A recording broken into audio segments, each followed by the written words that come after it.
un peu hésitantes ou plutôt extraverties, mais toutes avec un grand sourire.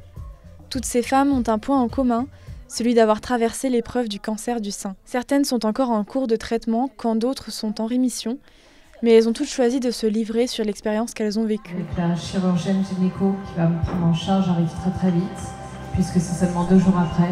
On est dans son bureau et elle m'explique toutes les étapes du protocole.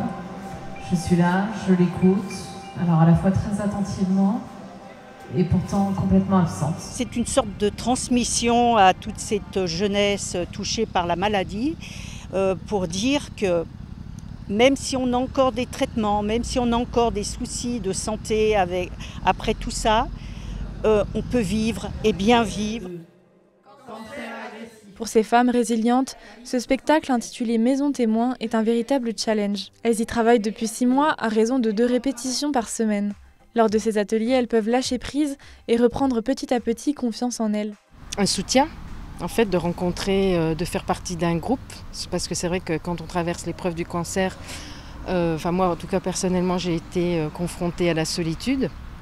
Et du coup, c'est vrai que d'avoir ce groupe de femmes autour de moi, avec moi, participer à ce genre de spectacle, ça a été un plus à ce niveau-là. J'ai pu faire de belles rencontres, des femmes qui sont devenues des amies. Cette épreuve-là, on se sent plus, comment dire, parce que même nos amis, même s'ils ont été présents du début à la fin, on peut pas, il n'y a que nous qui avons vécu ça, qui pouvons comprendre ce par quoi on est passé, vraiment. Imaginé il y a 8 ans par l'Institut du sein de Savoie, ce projet de spectacle transforme ces comédiennes d'un jour en stars d'un soir. C'est pas des personnes professionnelles, donc elles n'ont pas l'habitude de monter sur un plateau, d'être mises en scène, donc oui, il y a tout ce travail-là de...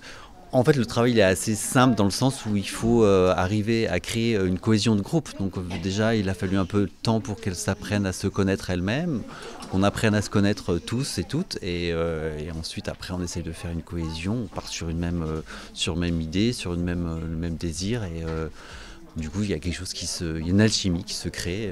Et là, pour l'instant, elle s'est créée. Et c'est assez beau à voir, c'est assez fort. Les témoignages poignants de ces 11 battantes sont à découvrir le mardi 17 octobre à Malraux, scène nationale, à Chambéry.